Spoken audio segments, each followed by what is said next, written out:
Hello friends, അപ്പടിക്കൊട്ടൻ്റെ സന്തോഷം കണ്ടോ? അവന് വലിയൊരു കൂണ് കിട്ടിയിരിക്കുകയാണ്. ആലിയേച്ചിയും പൊടിയും കൂടെ നടക്കാനിറങ്ങിയപ്പോൾ കിട്ടിയ കൂണാണ്. നല്ല വലിപ്പമുള്ള കൂൺ.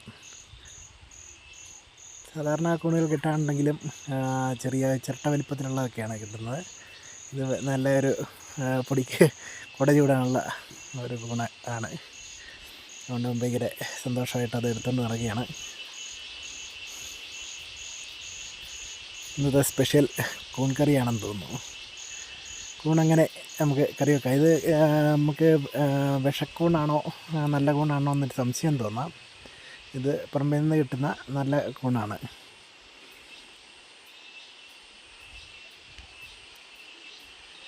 ഏകദേശം ഒരു 1.5 അടിയോളം നീളമുണ്ട്. 2 ഇതളുകൾ നീട്ടി വെച്ച് കഴിഞ്ഞാൽ ഏറ്റവും മാക്സിമം വരുന്ന 2 സൈഡ് എടുത്തു കഴിഞ്ഞാൽ 90 സെൻറ്റിമീറ്റർ. ഇത് കറി വെക്കുന്നതിന് ഫുള്ള് നമുക്ക് കറി വെക്കാവുന്നതാണ്. ചുവട് ഭാഗം മണ്ണിലുള്ള ഭാഗമാണ് മണ്ണ് പറ്റിയിരിക്കുന്നത്. വെളുത്ത് കാണുന്നത് മണ്ണിൻ്റെ മുകൾഭാഗത്ത് ഉയർന്നു വരുന്നത്. ഇത് നന്നായിട്ട് വൃത്തിയാക്കി നമുക്ക് കറി വെച്ച് കഴിഞ്ഞാൽ അടിപൊളി ടേസ്റ്റാണ്.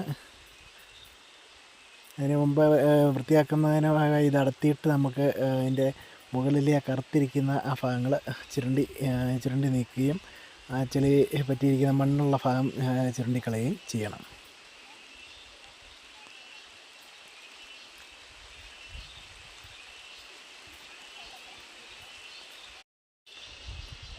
ഇത് ഇങ്ങനെയാണ് ഇത് വൃത്തിയാക്കുന്നത്. മുകൾ ഭാഗം ചെറുതായി കത്തി വെച്ചിട്ട് ഒരു പ്രത്യേക രീതിയിൽ അത് നമ്മൾ അടത്തിയെടുത്ത് കഴിഞ്ഞിട്ടുണ്ടെങ്കിൽ അത് തൊലി ഉരിഞ്ഞ് കിട്ടുന്നതാണ്. അല്ലേ, എളുപ്പത്തിൽ തന്നെ നമുക്ക് വൃത്തിയാക്കാവുന്നതാണ്. പിന്നെ സൈഡ് ഫറ്റ ഭാഗത്ത് പോകാത്തുള്ളത് ചെത്തിക്കളയണം.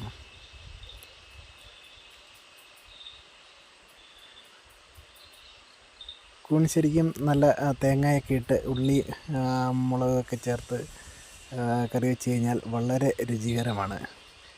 സസ്യഭുക്കുകളുടെ മാംസ്യം എന്ന് തന്നെ ഇതിന് പറയാവുന്നതാണ്. അതായത് ഇറച്ചി, ചിക്കനൊക്കെ പോലെ വളരെയധികം പോഷകഗുണമുള്ള പ്രകൃതിദത്തമായ ഒരു സസ്യാഹാരമാണ് കൂണ്.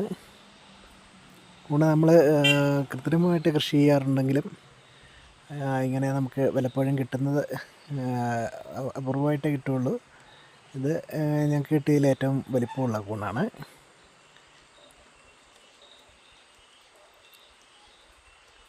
ശ്രദ്ധയോടെ നമ്മളത് വൃത്തിയാക്കണം. അതിനകത്ത് വല്ല പ്രാണികളൊക്കെ ഉണ്ടോ എന്ന് നോക്കണം.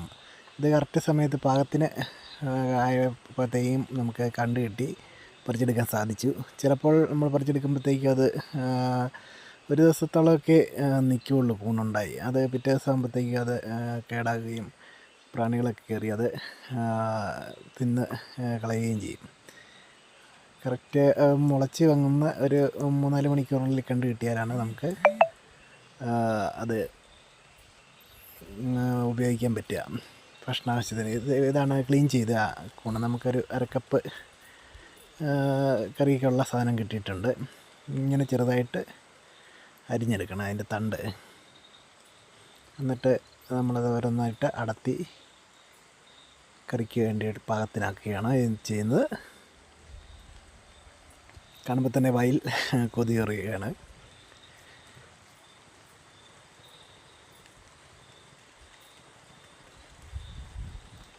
നല്ല ശുദ്ധമായ കൂണാണ്.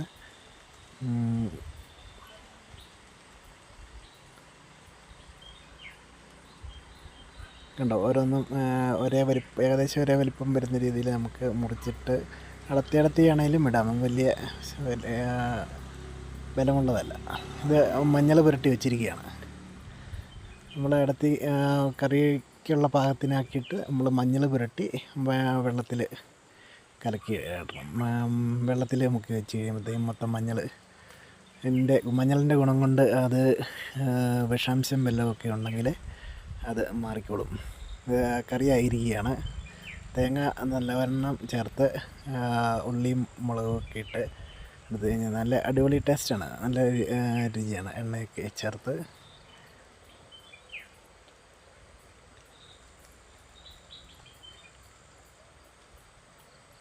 കഴിച്ചാൽ ചോറുണ്ണുന്നതിന് വേറെ മറ്റ് കറികളൊന്നും ആവശ്യമില്ല.